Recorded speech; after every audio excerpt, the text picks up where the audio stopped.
my husband on the queue to board a flight. And I have to say, I took an instant dislike to the man. This is a flight and it's been delayed and they're not saying anything, so needless to say, the queue is very tense. Everyone is on edge. But this guy in front of me, I mean, he's just standing there, not a care in the world, casually shunting his bag forwards foot every so often, allowing a gap to open up, a gap here in this queue. And I'm just fuming. I mean, you moron, you idiot, you thick-brained, Lance Napst. You're just standing there, like, gaps open up.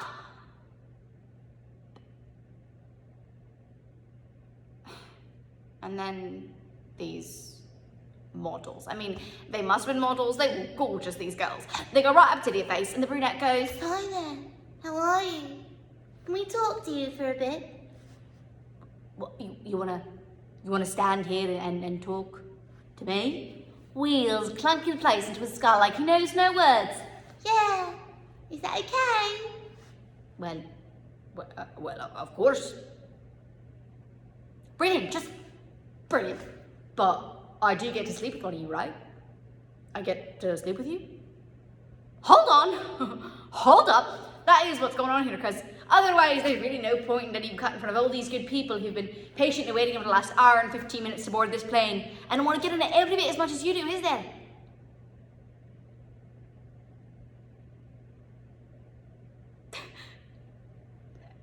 And suddenly I realised that this creepy little slack-jawed simpleton is actually a genius with the physique of a Greek god. Bit harsh, the last thing he said. I mean, that was harsh, but tell me you don't just love him a little bit.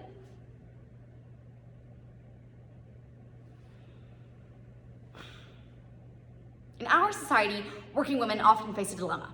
They can be successful, but they must never let their husbands feel a loss for control. Our protagonist finds herself in one such familiar dilemma, grappling for control over her children and the narrative surrounding them. Even in working class London, it's no different. Girls and Boys by Dennis Kelly.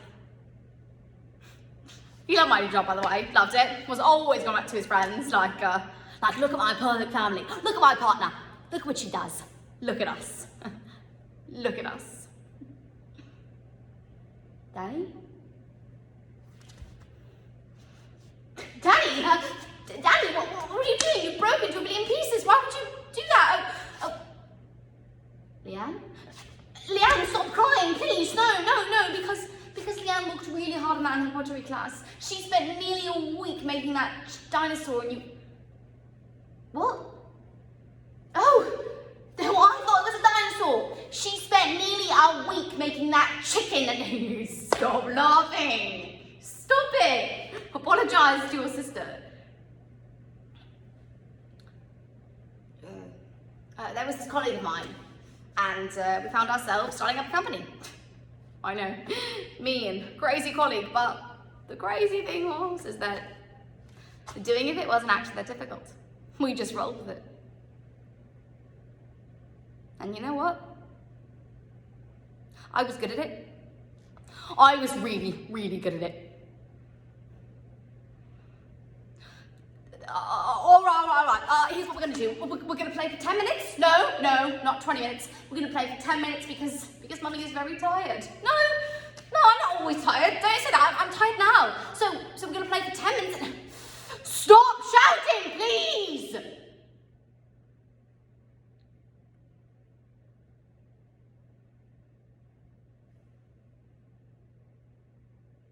I know they're not here, by the way.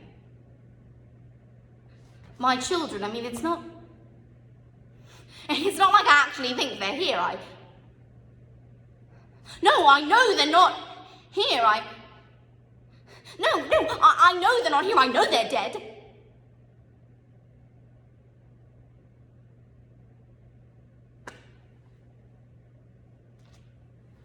I don't know why when I always do this, it's moments of conflict, like when they were being a bit naughty, I wasn't so great. I mean, I mean, it's my imagination, so you'd think I'd go for happy moments. Or maybe I don't deserve yet, or earned, or something.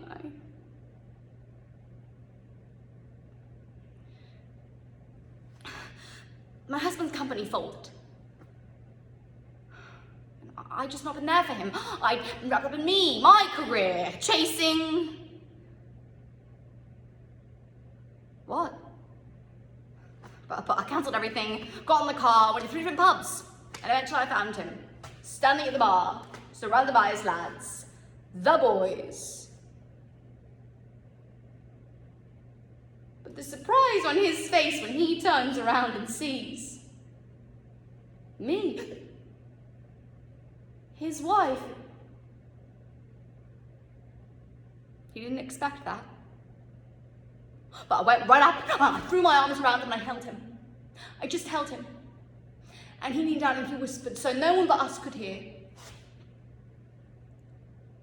"Get your hands off me."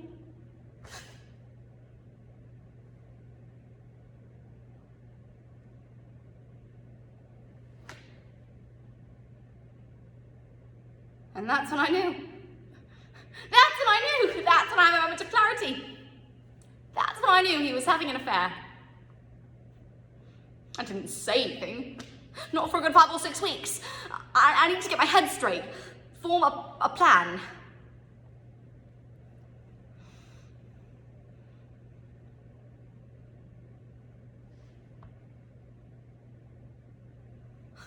I want a divorce. No. He didn't even look up from his computer game. This isn't your choice. Yes, it is. This is my life. Those are my kids. All of this is still mine. And I'm kind of shocked by this, mine. I want you to listen to me. There will never come a time when you have my kids and I don't. Do you understand that? I know you're with someone else. Silence, he's saying nothing. Then, don't you have any word speech to prepare? Or something?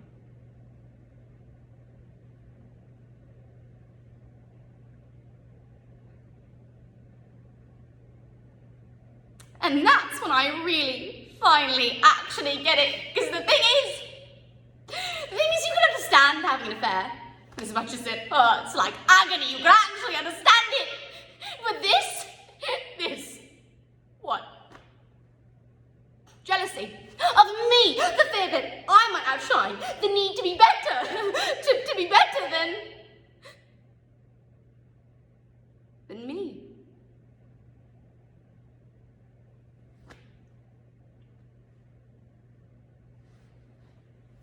Right. This is the hard bit. This is the bit that's been coming, and I am going to say it. I am going to say it. I am. My children were stabbed to death. Danny was lying on his bed when it happened, so he probably thought it was a game or something. Leanne came in and she ran because she was found at the door, and he stabbed her 8 times. And then he slit her throat to make sure. And then there was this 23-minute period where no one really knows what he did. But he was in that flat with the bodies of his kids.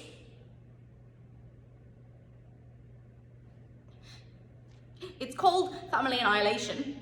I know all about it now, a lot. Family annihilation has been doubled itself since the year 2000, and it's nearly always men. And that's not a controversial statement for you to ponder. That's just a cold, hard fact. 95% of the people who do this are men. They're just it's really about? I will tell you what it is really about. It's about control. It's about losing control. It's about gaining control. It's about denying control to others. You know that thing that crazy academic once said? Society was created for men. We didn't create society for men. We created it to stop